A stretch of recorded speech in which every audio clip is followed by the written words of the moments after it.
Hello, everybody. How are you? Welcome to another episode of Digital is Business and Business of Digital. Today we have Russell with us. Russell is co-founder of Snapped. He's a developer turned startup founder and based out of UK. Currently, he's in Scotland, and he started doing videos a lot. So maybe something I will explain is my story also. I was an engineer and then started doing UI UX because I liked it. I like designing, and then moved into marketing. So he was an engineer. I don't know if he's an engineer or not. Russell, Russell, are you an engineer? Yeah, I'd say so. Yeah. Okay, so Russell was also an engineer. He liked Snapchat, which we talked about in late 2015. So they started using that for their product. And today he's going to share his journey about why video marketing is important and what are the major trends for it. Russell, let us start with the story where why did you get into videos first? Yeah, it's definitely a strange one, I suppose, for a developer.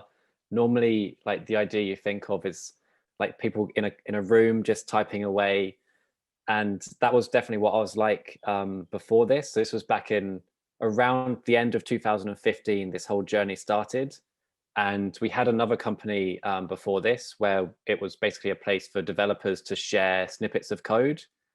And so I was watching content on Snapchat around sort of different topics where people would go on there and just record videos on their phone and you could watch them back. But these were those stories that disappeared after 24 hours. So you had this urgency to watch it before it would disappear. Um, but the one thing we noticed with that was that it was a great way for you to make content quickly that you could then get in front of people. Um, so we started using this ourselves for how we could, if it's a sort of like a marketing plan for our company at the time.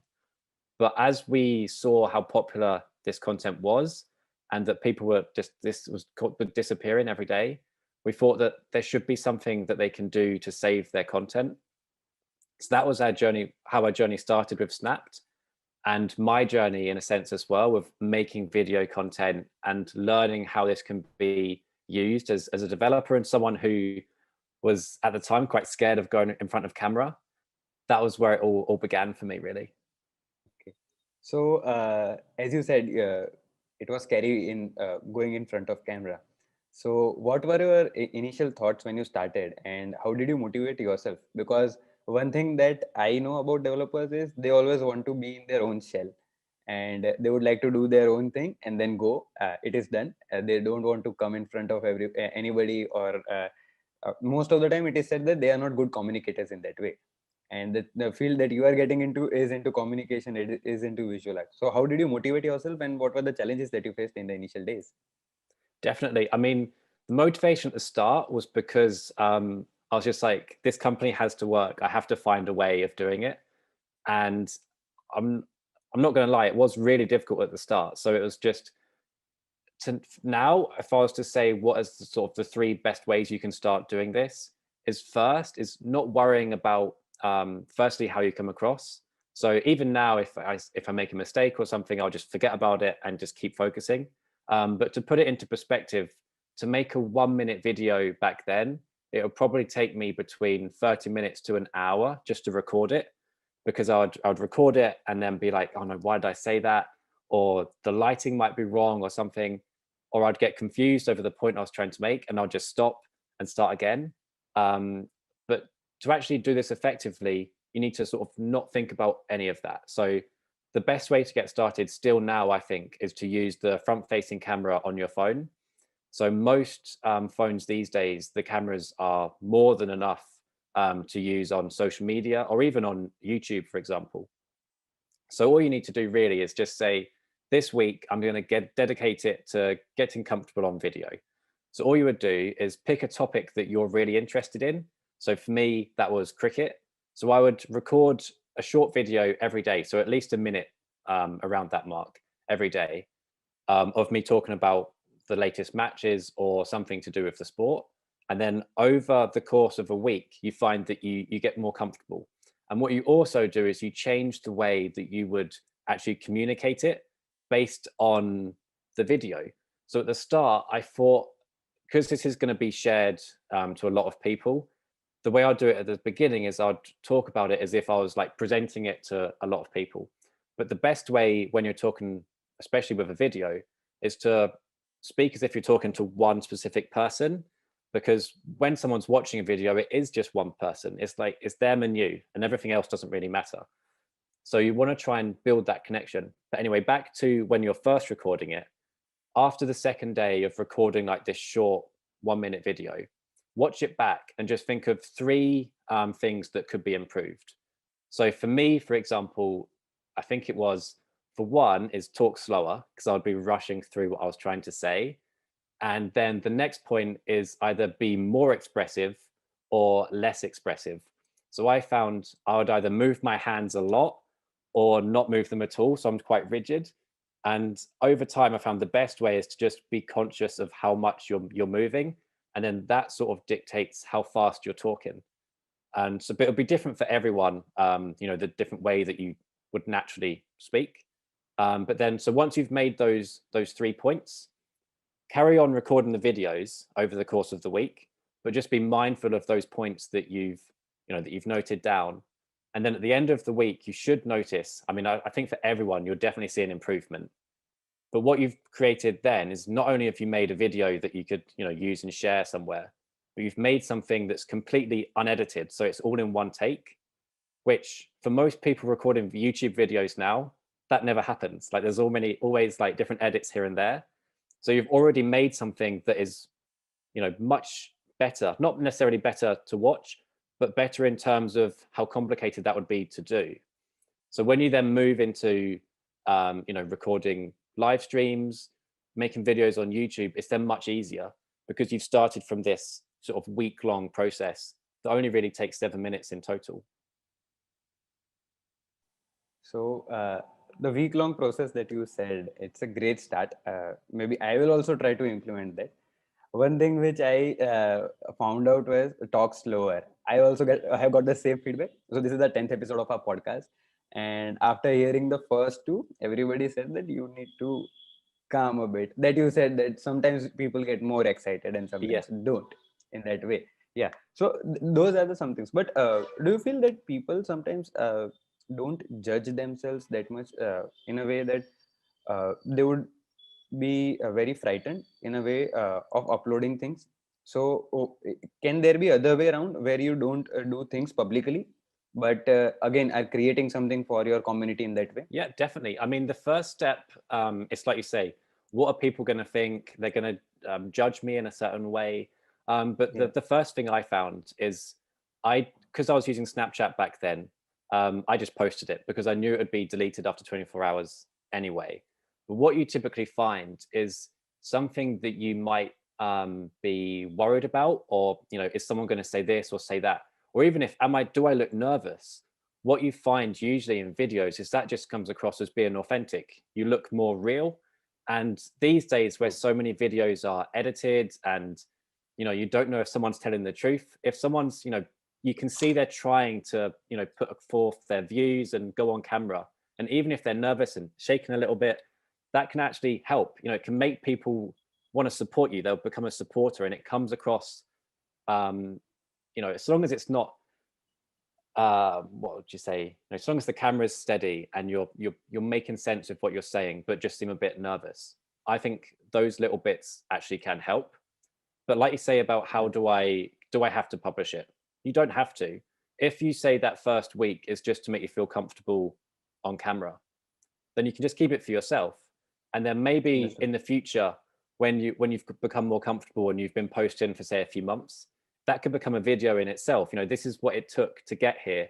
Here's my very Yeah. first videos. And then people will be surprised, how far you've come in that time. And you can use that as a way to reflect as well and gain more confidence from the improvements that you've made already. Understood.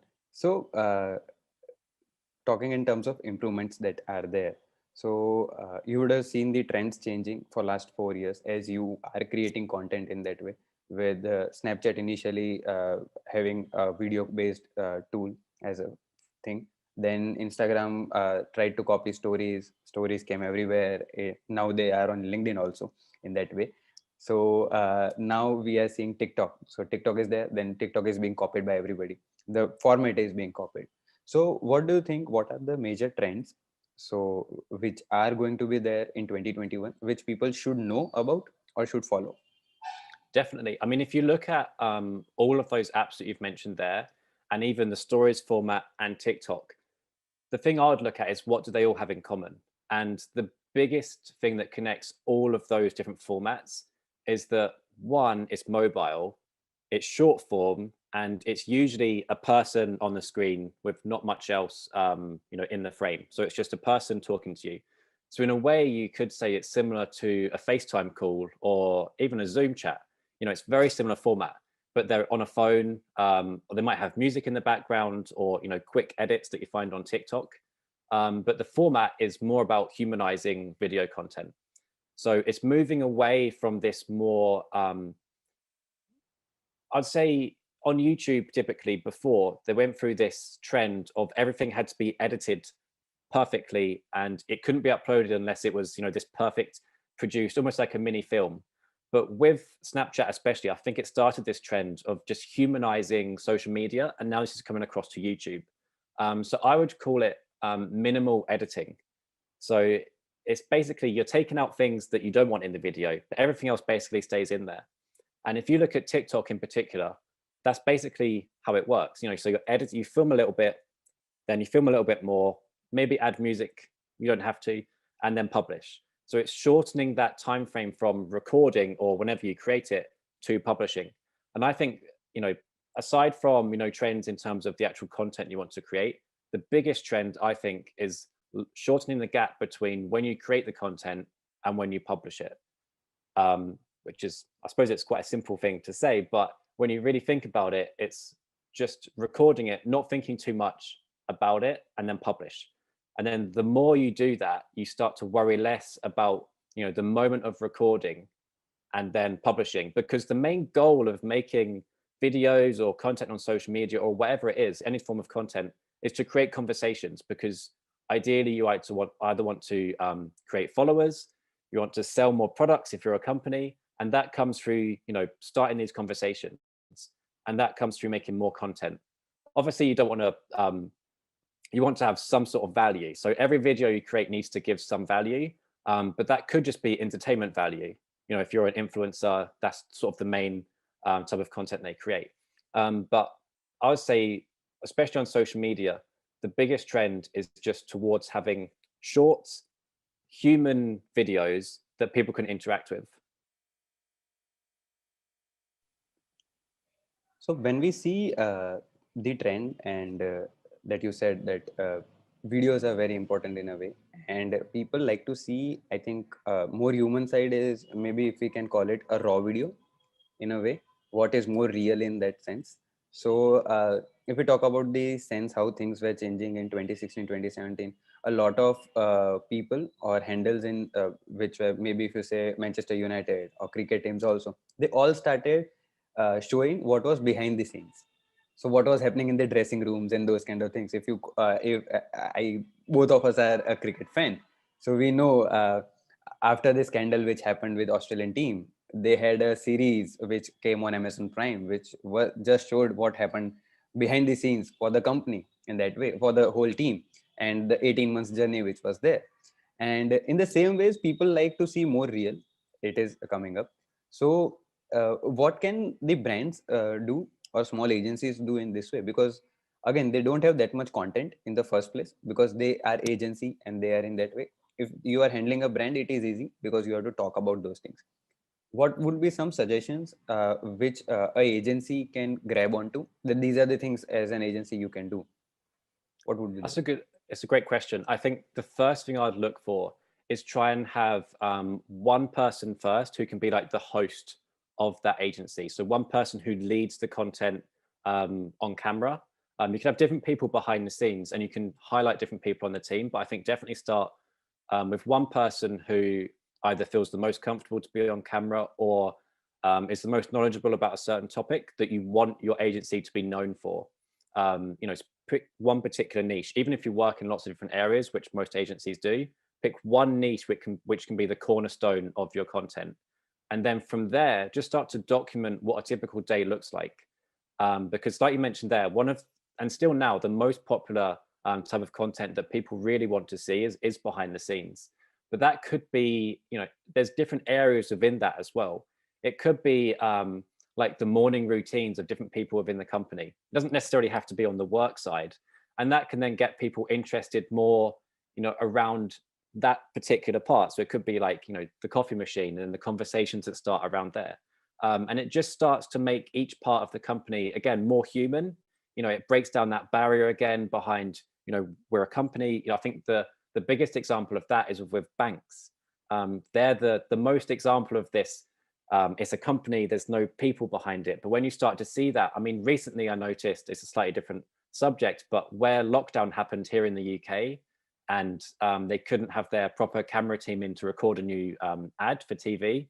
It was just their staff talking mostly on their phones, and they edited together afterwards. And that made them seem so much more human compared to, the really expensive ads they made before. And I'm sure that would have actually helped build that connection and trust with people.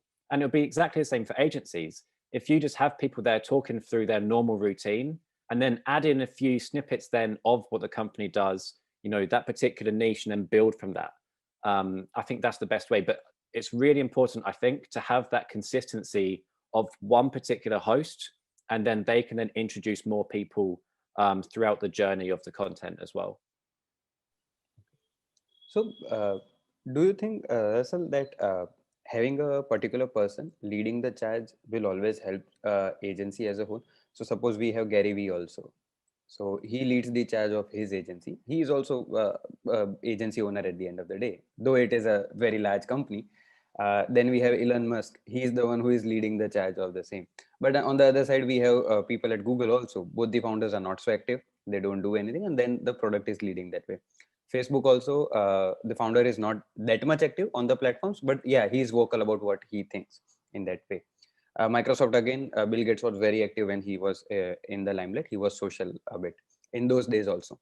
So, is there a trend that we are seeing that individual personalities are going to lead the marketing for each company in the coming days? Because those mostly people used to rely on the brand ambassadors in the initial days.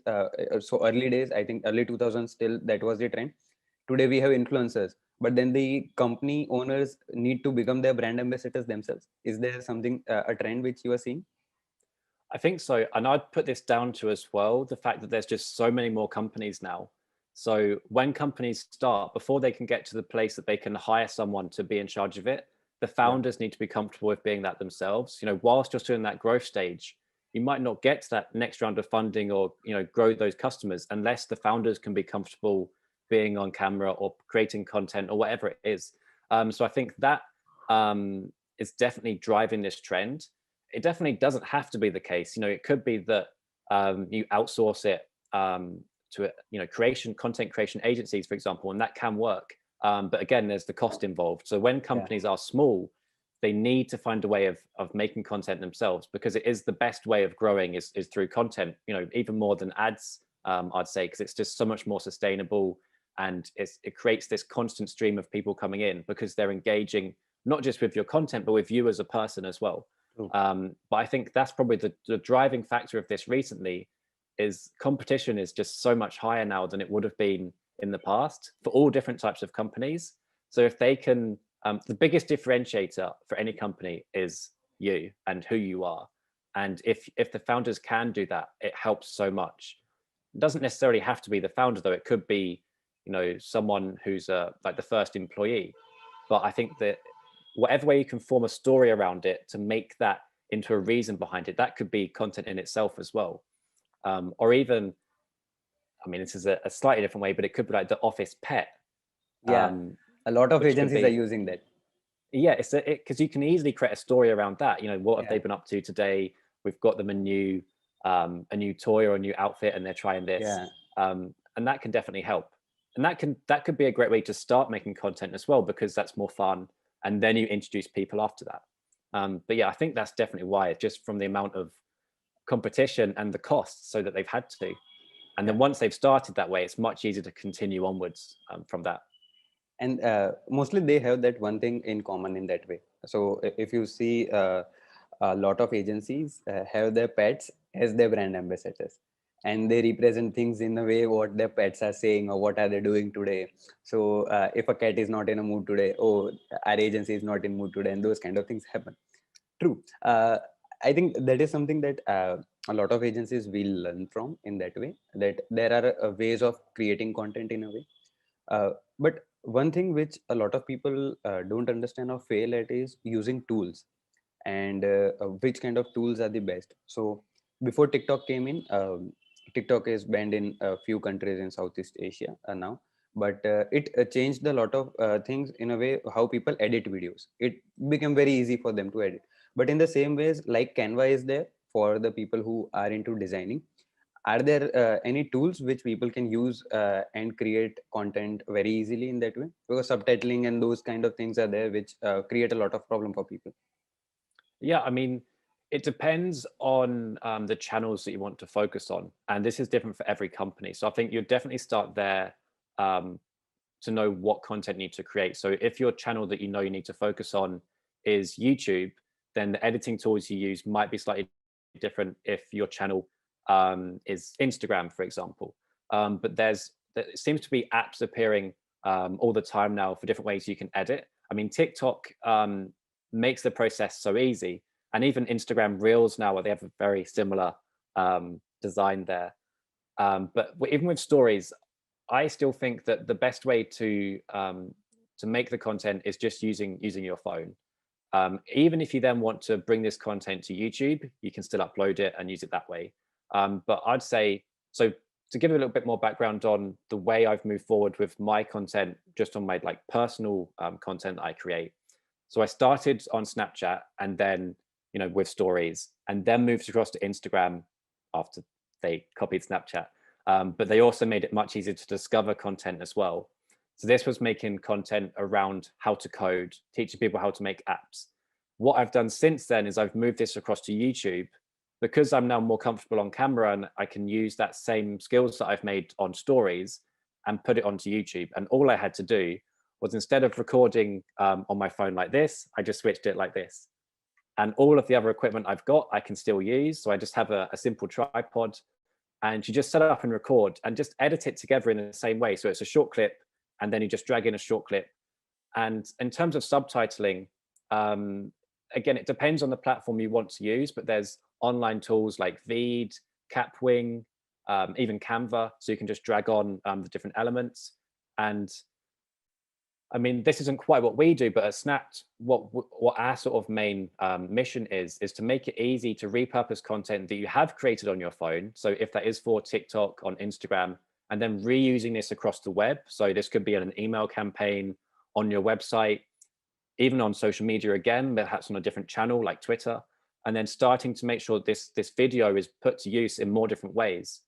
Because like you say, if you've gone through the lengths, if you weren't feeling comfortable on camera, you've put yourselves through this process where you now do, and you've recorded something that you're really proud of, you want to make sure that it's used in a lot of different ways and you're getting value out of it. Or even if you've paid for an influencer campaign and they've made some great content, we can help you reuse that, across your website or in an email campaign as well. So I think that's what it's important to do, is make sure when you are creating content, it's great in the moment, especially on social media, and you can use the great tools that are built into the apps as well for that. But once you've created it, you can then take it outside of those platforms and use it in so many more ways as well. So, Russell, going forward, do you think there are any major thing that people need to remember, or the things which are going to happen in 2021, which people can jump on and then easily learn about, that these are the trends which are going to be there, or these are the platforms which we have to always target in a way? Um, it's a really good point. I think one thing I've noticed recently that surprised me quite a lot is just the growth of YouTube. It's Yeah, crazy how quickly now that's still growing, because I remember a few years ago thinking, how much more can YouTube YouTube grow? grow. And it has. It keeps breaking records year after year. So I think if your company doesn't have a channel on YouTube and you want to be making video content, not only just to engage with people, but for SEO as well, that's going to be more and more of a factor, where Google starts to prefer video. And social media is great, but it doesn't necessarily help us much with SEO. But YouTube and that channel can really help push that. Um, And it seems to me as well that YouTube is starting to favor videos that are on the longer side rather than really short videos. So I think one of the biggest trends that I'll be predicting right now is this move of brands and influencers as well to be creating short content and long content, but not too much in between.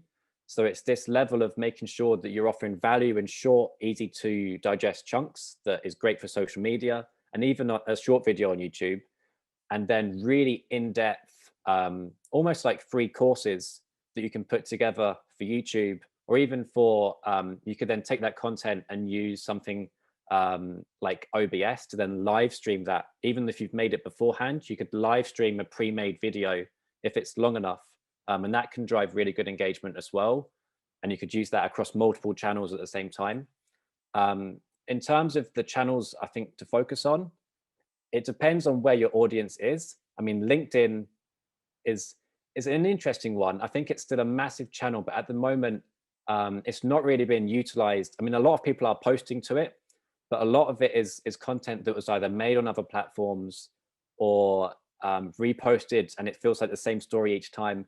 I think there's a lot that's going to happen with LinkedIn soon that can really help, like people who move onto it early and create really valuable content native to LinkedIn, especially for business to business, will be a great channel to focus on.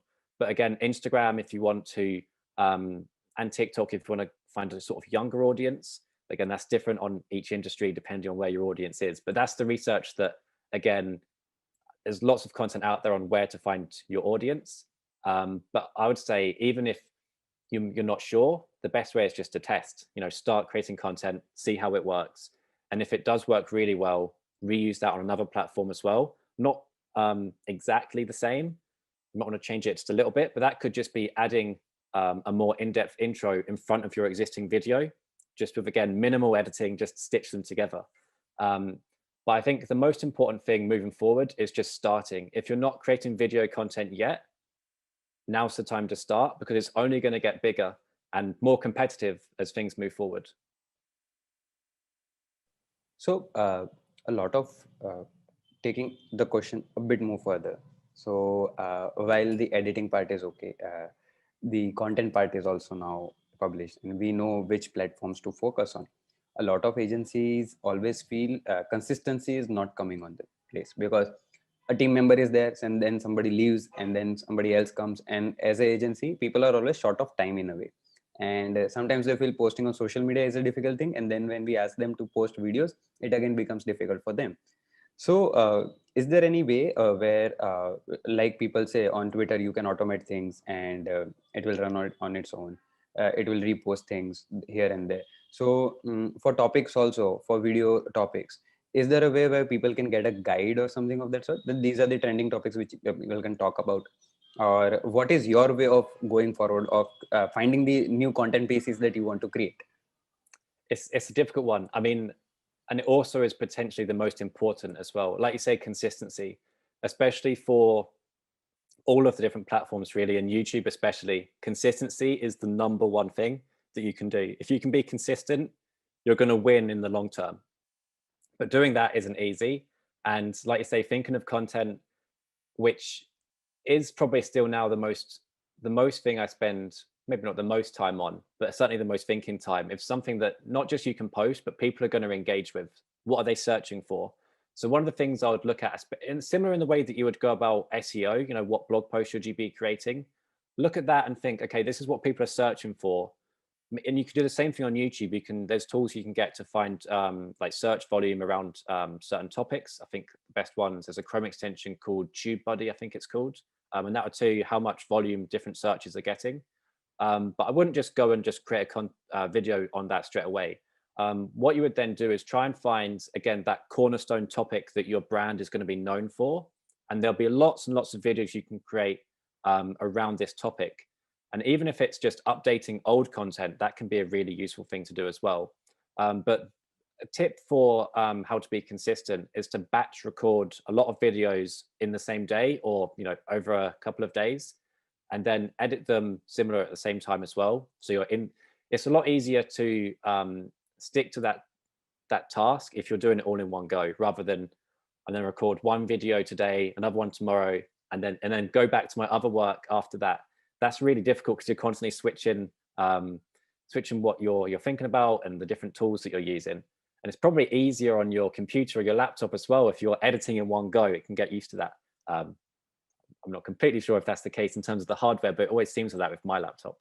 Um, but once you do it that way and you start batch recording and batch editing, you can schedule it again, depending on the different platform. You usually can schedule. You can schedule to YouTube.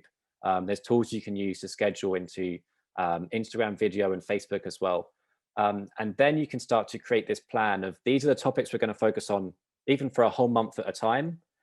And then hopefully, I mean, if a staff member is leaving, that's always going to be difficult, and it's going to be a tricky one to how to deal with that. But if you plan a month ahead, it just gives you that bit of extra time to then plan for the next month as well. Because if you can try and get the content creation time down to as small as possible, and like Gary Vee says, if you're documenting, that's sort of his go-to word. That's a great way of taking away the time from, focusing on this is a whole video we're making this today. If you're just constantly recording, that's useful, but again, that's more time in editing as well, which is something you might want to look at as an agency. If you don't want to have too much time editing, then it's easier to record a specific thing. But the more time you can spend planning, not necessarily time, but thought that goes into it, in terms of we're going to record our morning chats around the morning topic or the morning meeting, whatever it is in your particular agency. And you could then edit that into something that's quite short. And that could be a recurring series. So if you can have these pieces of content and the recurring pieces of content, and then your cornerstone content, batch record that, and then make it sure that everyone knows that this is our routine. And then everyone buys into it, because there's no point saying we're going to start making video content if your team isn't like all interested and wants to move towards this as well. So you have to have a strong why about why you're actually going to invest this time and money as well. It's not free to get the people to really want to do it. So once you know that everyone wants to get involved, make it fun as well if you can. Don't think of it as something that's going to be difficult, because it can be fun if you can put like incentives around it as well for different staff members. You could even say, whoever gets the most views on a particular video gets an Amazon card or something at the end of the month or at the end of the year. That's a good way of incentivizing people to want to make the best video. And then you can make it a little bit of a competition as well. But again, I'd still make sure to have a consistent host, and then you can have the different ideas. And if you are in an agency, take advantage of that, because different people have different experiences, different stories that will be unique to them. And if you could even have a shared Notion or shared document somewhere where people can put ideas onto. And then when you're getting to that time of that month where you want to batch record those videos or start planning out, these are the ones we're going to make this month, that's when you can go through the list of ideas that people have. You could even let people vote on the best ones that they think could work well, and just try and get everyone involved, everyone moving towards that goal. And you'll quickly find that the more people are interested in it, and over time, as your channel or your profile starts to grow, people will naturally want to be more involved with it then as well, because the numbers are that much bigger, you're reaching more people, and it will quickly start to build momentum, and everyone will just want to get involved with it more that way. And that will help for potentially having guests on as well, because the incentives for them are higher. So it's just having this a mission behind why you're doing it. You don't just want to start a channel, record a video here or there, and then find that 2 months have gone and there hasn't been any new videos. That's what you want to try and avoid. So if when you're starting, get comfortable on video first, as many people as possible within the company, that would be great if they all start it at the same time. And then you can start to plan around this, knowing that you've got basically a lot of hosts that you can have. And then you can start to build in these different types of content that you can have on this recurring main theme, and then build from there. Great answer to that, because that is the major problem which people feel, that how to build in consistency. And I think it was a very comprehensive way of looking at it. What are the things, what are the problems, and what can be a possible solution for the same. As we are moving to the end of the podcast now, I usually ask 2 questions to all the hosts. One is being in this industry, which changes a lot. So you started with Snapchat. You liked the doing videos there.